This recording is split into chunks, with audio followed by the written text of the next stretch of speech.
Hello, this is Dr. Do again. This video is outside medicine. Continue the Will history through reading.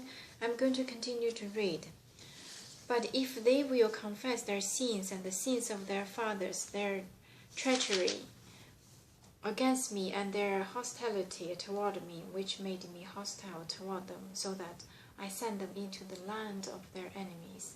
And then when their uncircumcised hearts are humbled and they pay for their sin, I will remember my covenant with Jacob and my covenant with Isaac and my covenant with Abraham. And I will remember the land, for the land will be deserted by them and will enjoy its Sabbaths, while it lies desolate without them. They will pay for their sins because they reject my laws and abhor my decrees. Yet, in spite of this, when they are in the land of their enemies, I will not reject them or abhor them so as to destroy them completely, breaking my covenant with them. I am the Lord their God, but for their sake I will remember the covenant with their ancestors, whom I brought out of Egypt in the sight of the nations, to be their God. I am the Lord. These are the decrees, the laws, and the regulations that the Lord established on Mount Sinai between himself and the Israelites through Moses. Redeeming what is the Lord's. Chapter 27.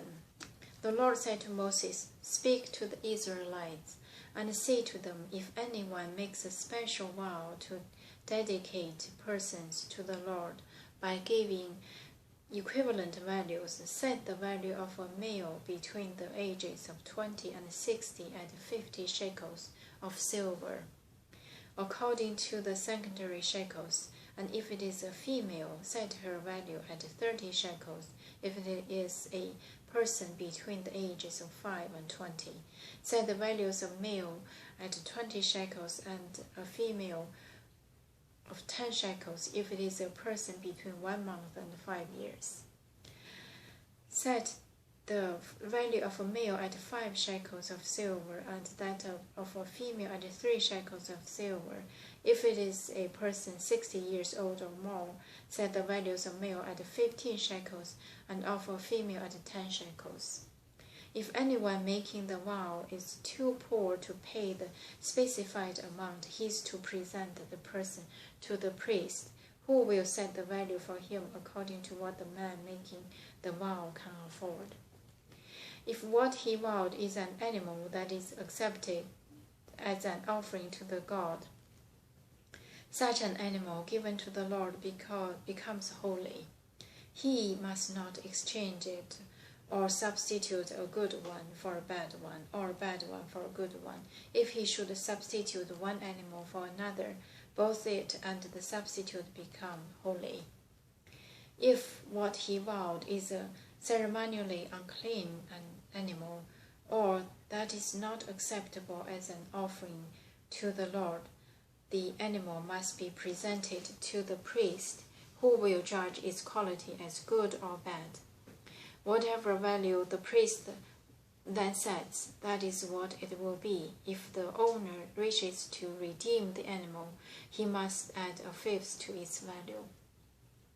If a man dedicates his house as something holy to the Lord, the priest will judge its quality as good or bad.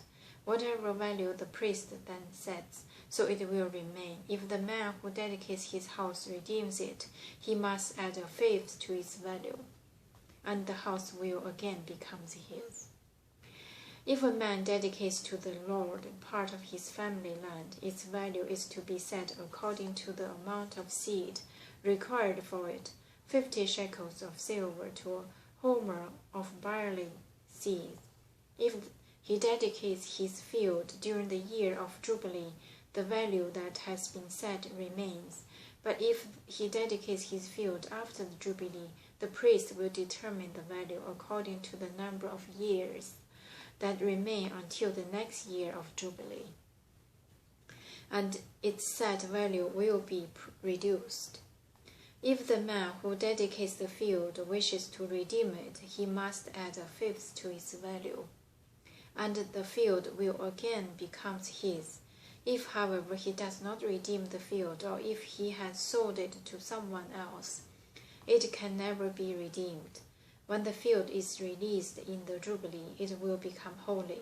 Like a field devoted to the Lord, it will become the property of the priests. If a man dedicates to the Lord a field he has bought, which is not a part of his family land, the priest will determine its value up to the year of Jubilee, and the man must pay its value on that day as something holy to the Lord.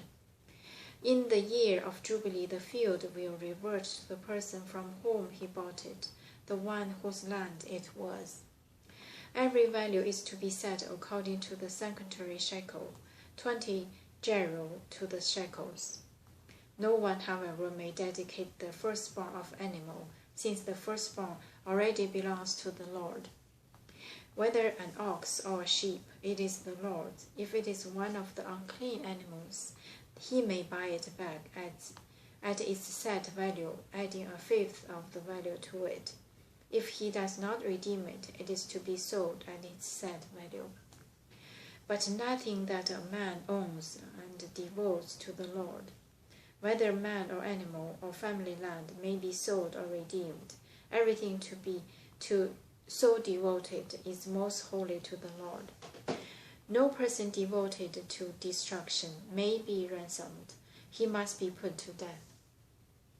A tenth of everything from the land, whether grain from the soil or fruit from the trees, belongs to the Lord. It is holy to the Lord.